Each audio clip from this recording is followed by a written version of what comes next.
Souej, en Indonésie, c'est un moment important quand même, 80% finalement des réserves mondiales entre la Nouvelle-Calédonie et l'Indonésie. Est-ce qu'ils vous ont rassuré sur la mise en place de la loi numéro 4? Oui, tout à fait, dans la mesure où il s'agit d'une loi, numéro 4, votée par le Parlement indonésien en 2009, qui doit rentrer en application le 12 janvier 2014.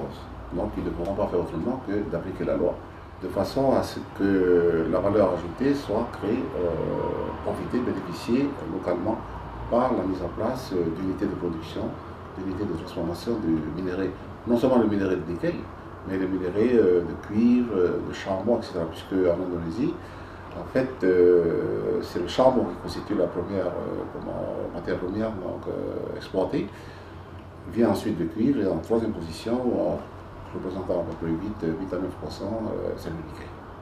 Alors on a entendu parler d'un OPEP du nickel. Est-ce que c'est effectivement une éventualité envisageable à plus ou moins court terme? Est-ce qu'on pourrait se passer dans ce cas-là des autres producteurs que l'Australie, la Russie, etc.? Comment c'est envisageable? En fait, quand nous regardons les réserves, les réserves de nickel, comme vous l'avez dit tout à l'heure, l'Indonésie, les Philippines et la Nouvelle-Calédonie, c'est entre 85 et 90% des réserves de nickel riche, c'est-à-dire supérieur en teneur à 1,8. Donc le raisonnement qui coule de bon sens consiste à dire, mais pourquoi ne pas se regrouper de façon à échapper à la spéculation des cours mondiaux au niveau du LME à Londres et d'éviter justement ces fluctuations qui entraînent, qui constituent un impact sérieux sur les économies qui sont basées sur l'exportation de nickel, donc la Nouvelle-Calédonie. Alors, nous en avons discuté, nous avons amené la proposition au gouvernement indonésien et après plusieurs réunions avec les directeurs généraux des mines, certains vice-ministres, et là, avec le directeur général du commerce extérieur, nous sommes tombés d'accord pour dire, à ce moment-là, on va tenter. Et nous allons essayer de mettre en place une organisation de ce type, de façon à ce que nous, les producteurs et les exploitateurs de nickel, eh bien, nous allons nous regrouper, nous organiser un peu à l'instar de ce qui s'est fait pour le pétrole, qui, dans les pays producteurs de pétrole, ont mis en place l'OPEP, mais l'Indonésie a mis en place aussi deux organisations semblables pour l'étain et pour le caoutchouc, notamment le caoutchouc avec la Thaïlande et les Philippines. Et donc c'est quelque chose, si vous voulez, qu'ils savent faire. Donc ce qu'ils nous ont proposé, c'est qu'ils vont nous envoyer prochainement les documents relatifs à l'organisation, donc pour l'étain et pour le caoutchouc. Nous, au niveau du gouvernement, ici en Nouvelle-Calédonie et le Congrès, nous allons donc en discuter et nous sommes mis d'accord pour une prochaine réunion en janvier-février, de façon à ce que nous puissions poursuivre les négociations pour tenter d'arriver au cours de l'année 2014 à mettre en place cette organisation. Mais alors, l'OPEP, en fait, quand ça s'est créé sur un principe de nationalisation des ressources. Comment c'est envisageable au niveau du nickel? Ici pour la Nouvelle-Calédonie. La Nouvelle-Calédonie, je pense que y a un compromis là-dessus, puisque lorsque nous nous sommes déplacés en Indonésie, donc il y avait des représentants de Eramet, il y avait des représentants de la SLN, des représentants des petits mineurs, notamment la société Mai, Montagna, etc. La SMSP n'a pas pu se joindre à nous, mais bon, sur la question de l'OPEP, ils partagent aussi ce projet de réfléchir à la mise en place de cette organisation. Donc il n'y a pas, si vous voulez, il n'y a pas de compagnies ou de mineurs ici qui sont frontalement opposés à cette organisation.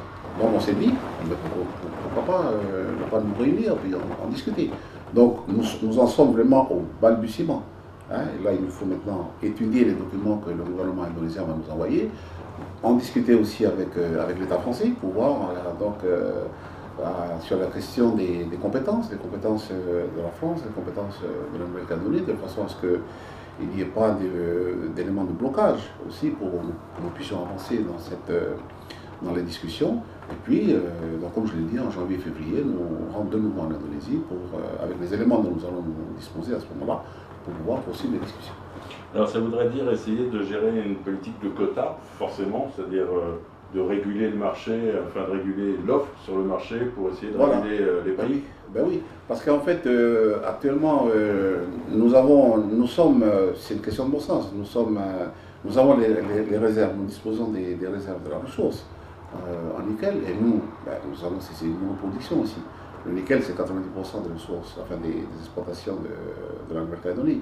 Nous avons grandement intérêt à aller dans ce sens-là, parce que en tant que producteur et exportateur de nickel, eh bien, et transformateur, puisque nous transformons sur place aussi la matière première, eh bien, nous allons pouvoir peser, puisque là, nous avons quand même un levier. Notre levier, c'est le patrimoine dont nous disposons.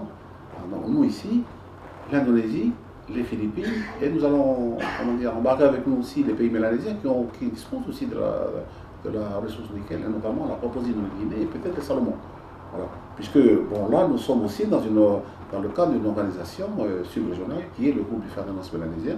Donc je pense qu'il faut, à mon avis, jouer à fond cette carte de l'organisation sub-régionale du fait que l'Indonésie dispose d'un statut d'observateur au sein de ce groupe du fer de lance mélanésien. Donc vous voyez, on a quand même suffisamment d'éléments pour nous dire vraiment nous avons quand même des chances d'aboutir à la mise en place de ce type d'organisation. C'est donc vers, en tout cas, un accord tacite entre les différents producteurs locaux calédoniens pour se répartir les quotas. Oui, il y a un accord. Tout ça, les discussions vont se passer ici. Bon, nous disposons déjà d'un outil ici en Nouvelle-Calédonie, c'est bien le CSI, voilà, hein, le comité stratégique industriel. Donc il faut poursuivre, le CSI doit poursuivre ses travaux. Et là, nous apportons, si vous voulez, cet élément supplémentaire, puisqu'à aucun moment, dans Dutuel, au sein de ce CSI, n'a évoqué l'idée d'une organisation de ce type-là. Donc ça, c'est nous qui avons, pensé la chose, et nous apportons cela sur la table. Lorsque le CSI va se réunir prochainement, ben, il est évident, puisque nous sommes tous là. Les opérateurs industriels sont là, les miniers sont là, les opérateurs miniers, donc nous allons nous mettre autour de la table et puis ben, nous allons discuter de ce projet. Voilà. Moi, je pense qu'il faut le faire assez rapidement et en tout cas avant la reprise, des cours, que les experts évoquent pour 2016-2017. Donc on a encore 2-3 ans, mais il faut le faire assez rapidement, et moi, à mon avis, au cours de l'année 2014. Alors, question qui n'a pas à voir avec l'Indonésie, mais Vale vient de subir à nouveau un incident avec le tuyau. Ce n'est pas le premier incident pour Vale. Quel est votre sentiment par rapport à ces incidents répétés et finalement la difficulté que Vale a de produire de façon fiable? Ben, moi, je trouve que ces incidents sont des incidents qui émanent, disons, un processus de mise en place d'un tel procédé, parce que c'est un procédé qui est totalement nouveau. Donc évidemment, ils sont dans une période d'expérience, de test, même s'ils avaient inauguré leur usine pilote en 1999 ou 98, donc il y a presque 14-15 ans, hein, et que les résultats des tests de cette usine pilote à l'époque avaient donné des espoirs pour mettre en place cette usine. Il n'en restait pas moins qu'à l'échelle d'une usine normale, évidemment, ils auront toujours des accidents de ce type jusqu'au moment où ils vont pouvoir maîtriser complètement la technique et le process. Mais ce n'est pas, à mon avis, ce n'est pas encore le cas, parce qu'ils ont encore énormément de difficultés Et nous, parce que j'avais milité à un moment donné avec ma chefferie, donc là c'est mon casquette de coutumier, dans le cadre du comité Rebounou. À l'époque, dans les années 2005, 2006, 2007, nous avions à ce moment-là, tirer l'attention des pouvoirs publics, notamment dans la province sud, du gouvernement, de Valéinco, c'était Inco à l'époque, hein, c'était Gros Nickel, sur ces difficultés, pour leur dire qu'il fallait peut-être ne pas se presser, il fallait peut-être étaler dans le temps une mise en marche progressive, de façon à ne pas effrayer les populations par ces incidents, parce que quand il y a des incidents de ce genre, évidemment ça effraie tout le monde. Les fuites d'acide, ce qui s'est passé avec le Grand Tuyau, etc., c'est quand même quelque chose d'effrayant pour les populations, surtout dans un contexte comme ça. C'est une usine qui est là, dans des réserves qui sont classées au patrimoine mondial de l'humanité, des tribus qui sont là autour. Donc, vous vous rendez compte un petit peu ce que ça représente, cette usine, pour que ce soit donc bien absorbé, si vous voulez, ou adapté, qu'il soit adapté et reçu par le milieu, à tous les sens du terme. C'est quelque chose de compliqué. Moi, je comprends qu'il y ait ce type d'incident, et pour moi, je pense que ce n'est pas le dernier incident. Merci beaucoup. Merci.